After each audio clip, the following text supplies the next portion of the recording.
Decades later, a woman preparing for a possible retrial after being convicted of killing her husband. Why her attorney says she should not have been put behind bars. Across the country and here in San Diego, some concerns that the vaccine rollout may have hit a speed bump because of vaccine hesitancy.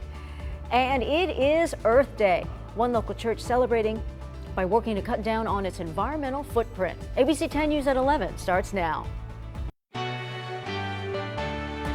ABC 10 News at 11 starts now. Hello, welcome on this Thursday. I'm Virginia Cha, joined remotely by my co-anchor Jim Patton, as well as meteorologist Megan Perry. We're going to hear from them in just a moment, guys.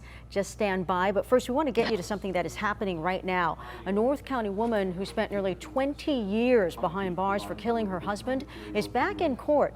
Jane Dortek was released last year over COVID concerns. Then a judge threw out her conviction after prosecutors conceded new DNA evidence could warrant a new trial. ABC 10 News reporter Marie Cornell is monitoring today's hearing. So Marie, what's happened so far?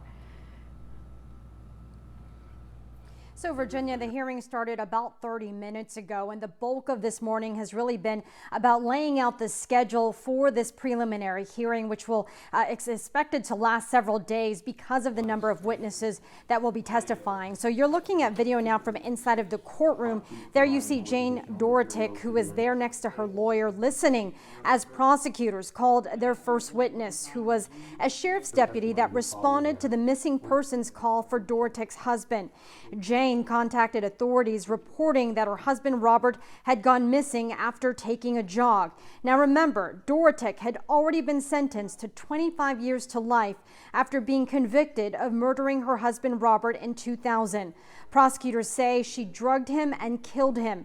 Now fast forward to last year when Dortek was temporarily released from prison because of COVID-19 concerns. Her lawyer stating because of her age and having an underlying medical condition, she was at risk of getting the virus. Dortek's lawyers are alleging she was wrongfully convicted based on false blood and DNA evidence.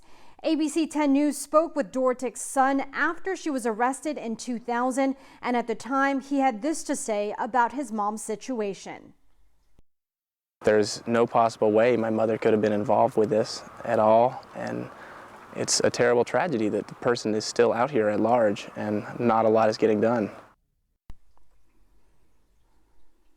So again, the sheriff's deputy is on the stand right now. We will keep monitoring what's going on in the courtroom, and we'll keep you posted on the developments. Reporting from home, Marie Cornell, ABC 10 News. Thank you, Marie. This is just in this morning. The House has passed a bill that would grant Washington, D.C. statehood. That bill now advances to the Senate after a party line vote this morning.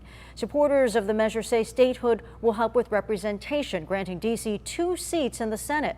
Some Republicans are pushing back, saying an article in the Constitution prevents D.C. from becoming a state without an amendment being passed. Jim?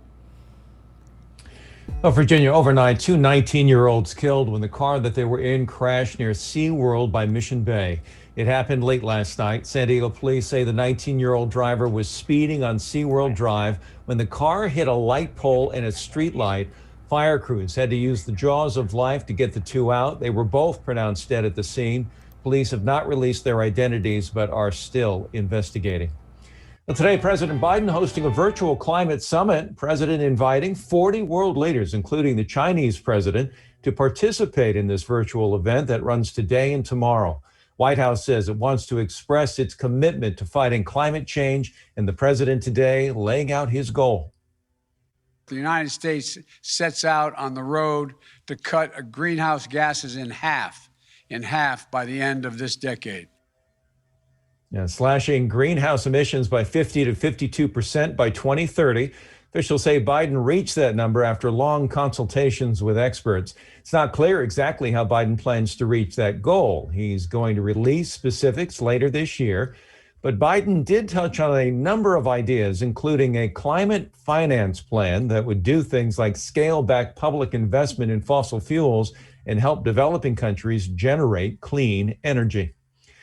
Hillcrest Church is celebrating Earth Day by unveiling their green plan for the future. ABC 10 News reporter Cassie Carlisle spoke with their senior minister about their mission that starts with the roof. Here at University Christian Church in Hillcrest, they are flipping the switch for the first time for their solar panels, and they're also flipping the switch to other environmentally friendly programs. This entire section of roof covered in solar panels supplying power from the heavens. Thursday, Senior Minister Caleb Lyons told ABC 10 News they are retrofitting their church to be more environmentally sustainable, providing low-cost childcare to help parents in need, and creating an environmental hub where 5 nonprofits will collaborate to combat climate change. One issue they're targeting is how to put pressure on major utilities to transition from fossil fuels to greener alternatives. He said they fit into President Joe Biden's ambitious clean energy plan, which kicked off Wednesday with a set of executive actions setting goals for government sectors to transition to clean energy. I think confronting the way that the atmosphere has been degraded by the emissions, and the way that even organizations that are using gas and electric power. And so I think doing small things like converting to solar power, those who can, make a big difference. The church is still working to secure funding with the state and the city, and once they do, that's when they'll be able to start those other projects. Reporting in Hillcrest, Cassie Carlisle, ABC 10 News. Well, the county says San Diego is getting more and more vaccine doses. At the same time, sites say they're seeing a drop in demand. Now officials are concerned about vaccine hesitancy. The county's goal is not to vaccinate everyone, just enough to reach herd immunity. Unless we reach that herd immunity of 75% or 80% of the population either being immune or vaccinated, we're not going to be back to, what we consider normal life anytime soon. 75 to 80% of our county comes out to a little more than 2 million people. So far, according to the county, about 1.3 million have received at least one shot. Right now, vaccine sites say appointments are available, and you can schedule an appointment online at myturn.ca.gov. And meanwhile, local health officials say they're already seeing proof that the vaccine is working. They say about 200 people who have been vaccinated have contracted the virus. While that may sound concerning, health experts say what happened after those infections is what shows the impact of the vaccine. We've had 0 individuals who have been hospitalized, 0 people who have died. In fact, the majority, 57%, have had no symptoms at all. These were people who were fully vaccinated, were tested for other reasons because they were in healthcare, for example, and then they were tested negative afterwards and had their infections resolved. Yeah, about 846,000 San Diegans are fully vaccinated. Now, that's the situation here in San Diego, and across the country, those same concerns that the pace of the vaccine rollout now is slowing down. ABC's Mary Alice Parks has more on that. More than 40% of the adult U.S. population has received at least one dose of a COVID-19 vaccine, meaning the rollout has far outpaced President Biden's original goals. We did it. Today, we hit 200 million shots. But with that good news, also an urgent plea. President Biden encouraging everyone over 16 to get their shot. Put it simply, if you've been waiting for your turn, wait no longer. According to the CDC, the country this week is averaging around 3 million shots a day. Just the week before that, the average was 3.35 million shots a day. The government underlining that drop started a day before health officials paused use of the single-shot Johnson & Johnson vaccine when rare blood clots raised safety concerns. We have to figure out where are the pockets of hesitancy and who are the leaders in those communities so we can do a kind of train the trainer. Experts agree that part of the challenge is simply making the vaccine more accessible in local pharmacies and rural communities where Americans may have to travel far for health care. But vaccine hesitancy is also an issue. Recent polls have shown wider resistance to take the vaccine among conservatives.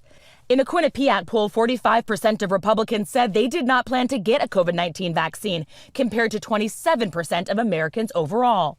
Of course, there are people that don't believe that the pandemic is that severe, and so they don't need to take the vaccine. Nearly half the counties in Iowa this week turned away additional supplies of the vaccine because of lower demand. The state's governor challenging her residents. If you're opting to wait and see, what are you waiting for?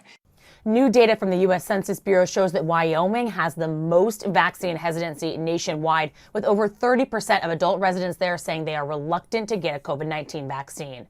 Mary Alice Parks, ABC News, Washington. Well, today marks a milestone for healthcare here in San Diego. Construction on a new hospital tower at Scripps Memorial began this morning. The project is expected to cost more than $660 million. Scripps says it will add dozens of surgical beds, several new operating rooms, and a center focused on caring for mothers and babies. It's part of a larger plan for Scripps for major renovations at all 5 of its locations. They say all locations will stay open during the construction of these projects.